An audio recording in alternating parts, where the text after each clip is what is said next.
We live in an age where an endless array of government services, housing portals, and benefit structures are a simple click away.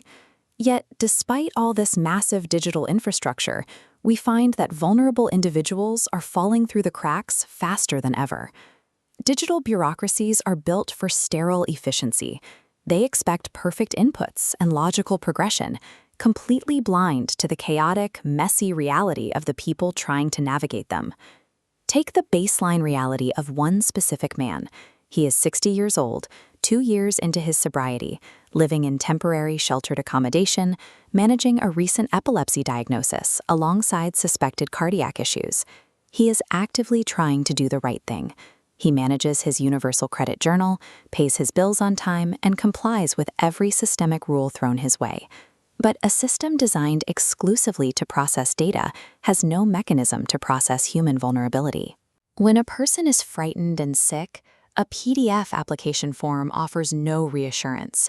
It acts as a wall. That wall quickly becomes a psychological weight. When sudden administrative changes hit, the paperwork stops being a chore and becomes an active threat. This feedback loop is systemic navigation anxiety. A barrage of data inputs leads to emotional overload, causing cognitive paralysis.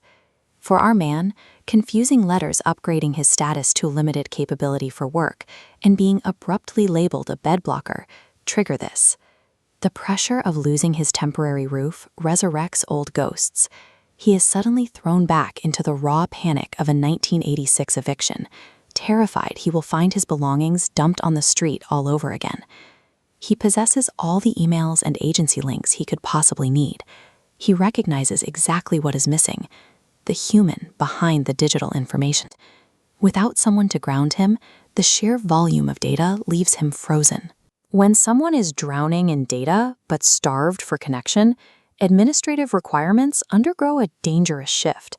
The paperwork ceases to be a functional checklist and transforms into a genuine existential threat.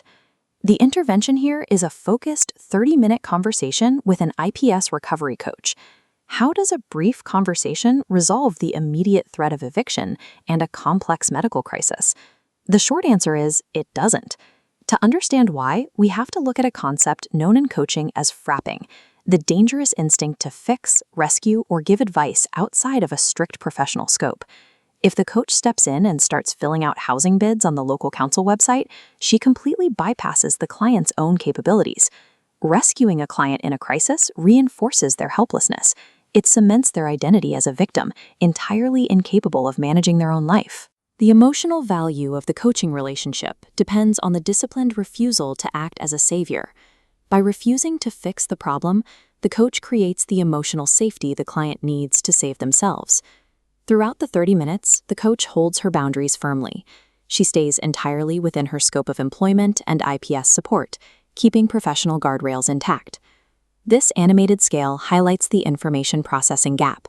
There's a massive distance between possessing information and having the bandwidth to act on it. The coach bridges this by providing a strictly bounded environment to neutralize his overwhelm. As the coach mirrors a calm, professional baseline, the coachee's physiological stress response begins to recede. By witnessing his anxiety without being swept up by it, the coach provides an external anchor that signals his nervous system that it is safe to descend from a state of high alert.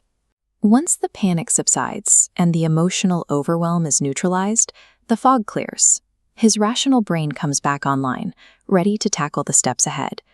Instead of dispensing more websites, the coach acts as an emotional translator, repairing the internal processing power he needs to tackle the list himself.